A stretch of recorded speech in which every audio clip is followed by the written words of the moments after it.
There's another swear. Pitu, satana, perkele. You guys speak English? Spanish? Hablo español también. Warst du jemals in Deutschland? How to read yourself to fluency. For some people, this is just a tactic that they use from time to time, but I guarantee you, this can get you started, it can take you to the next level, or it can even take you to the full promised land of fluency, and it's exactly what we've got for you today. Now, I'm going to explain a key portion of our artificial immersion method, as well as give you an excellent understanding of the science behind extensive reading in order to learn another language. I've used this to boost the vocab of Spanish, French, Italian, German, Croatian, and I can guarantee you that you are going to run into a few setbacks. Your three biggest enemies. The first one is time, the next one are materials, and the third one is comfort. We're going to delve deeper into all of that in just a second, but first I want you to understand the rules, because there's a big difference between listening and reading. The comprehensible input rules change.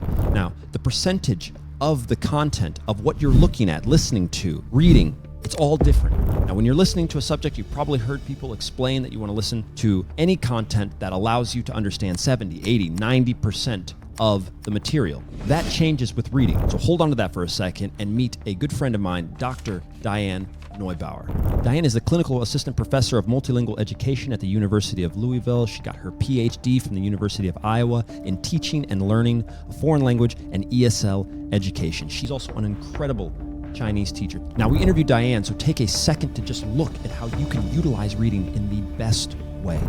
There is a lot of research on benefits from reading. And I'm thinking of a whole book called Reading in a Second Language by William Grabe, which I loved that book. And I joked afterwards that, you know, it could be a drinking game where every time he says extensive reading in the book, you know, because every single chapter had at least one mention, and one chapter was entirely about it. Okay. And so the idea of getting that same kind of breadth of input in written form as you are getting orally, I think it's very solid. And I think the difference there from listening is reading slows down. You go at your own pace. You have a little bit more control with it. And so if at all possible, read in the language.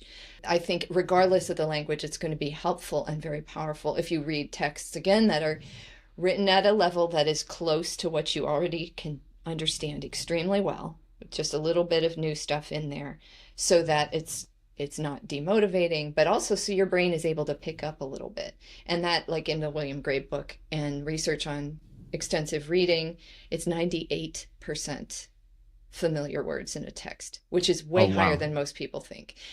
Sometimes for a tolerance level, some people don't mind so much a little lower than that. But in terms of research of actual comprehension of a text and vocabulary development, like if you look at Paul Nation's work, he does lots on vocabulary acquisition, and a lot of what he's pointing to is that kind of level of reading. It's been done in Chinese too. So Helen Chen did a study on the same kinds of issues, and to get a reasonable level of reading comprehension after a text, it was 98% of familiar words to the reader. So any of you guys looking to learn Chinese and use the principles that we talk about all the time on our channels, link is right down below in the description to her channel and all of her stuff, her content, as well as potentially her courses.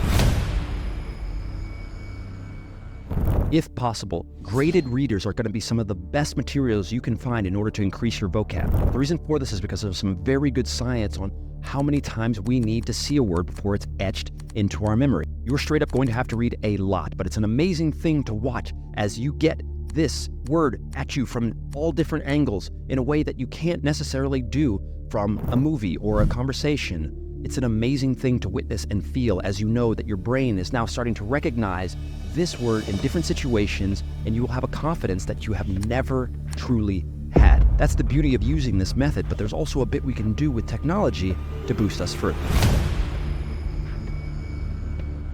Please, for the love of God, don't count words. Duolingo and all of the other apps that try and force you into thinking that you know the language because you know some words in isolation are doing you a huge disservice. It's shit. I don't know any other way. Now, I know that some of those apps are going to have different benefits. I'm not saying you shouldn't do them because they're not fun and this, that, and the other. It's fine. Do you, all right? I'm just saying, if you want a road to fluency, quickest pace, you're not going to engage in those behaviors.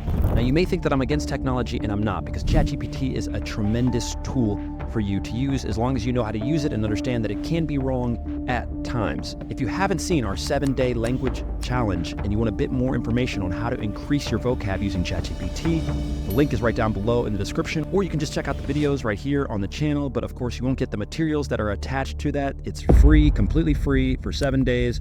Click the link down below and we will send it to you day by day so you can crush your language learning goals. Suffice it to say, one of the most important things you can do with ChatGPT is take a subject, a situation, a setting, and feed it the words that you want to learn. But then you can put it in the context of a story that you need to learn, all right? And this is one of the best things that you can do, because you can tell it to tell you the stories in an A1, A2, B1, B2, etc., etc., etc. Some of these stories are horrendously bad. Trash. Just bad. But what you can do is hyper-focus it in on the things that you love. And that is the most important thing. If you love binoculars, setting them up, putting all the binoculars in there, I don't know how binoculars, I don't know how they work, whatever. But if you're obsessed with that, there's a whole set of vocab that I've never learned in any of the languages that I speak, including my mother tongue. ChatGPT probably knows about it. You can have your whole story about it. Okay, so that's the beauty of that. Utilize that if you want, but if you're just starting off as a beginner, I would recommend find graded readers. Find those stories from people who are looking to get people their first books and really hammer it home with fiction. You have to read a ton. I recommend that you read at least an hour a day if possible, but if you can't, you have to read 10 to 15 minutes. And if you can't do that, read 5 minutes. The point that I'm trying to say here is you cannot stop. You have to read a little bit every day. You have to study language a little bit every day. You cannot quit. Everyone is failing, not just because some of the methods that we were taught in school, not some of the methods, virtually almost all of the methods most of us around the world were taught in school are the wrong things for us to focus on unless you went to a proper school where they taught this. That's in the minority, all right? Focus on the things that matter, but the one thing that will matter the most is that you do not stop. Okay? When it's time to take a break, a full break from the language, you take a week off, don't think about it, then you come back, but you do it intentionally. Don't just not do anything for 6 months and tell me I was just taking a break, dog. I'm back. I can speak. Like, that's not gonna work, okay? Take this stuff seriously. We love you guys. Check out the links right down below if you wanna check out our course. So much more coming for you guys, so many more guests and other things. Please sign up and join our community because you can learn this language, my friend. Don't let anybody tell you that you can't. Peace out.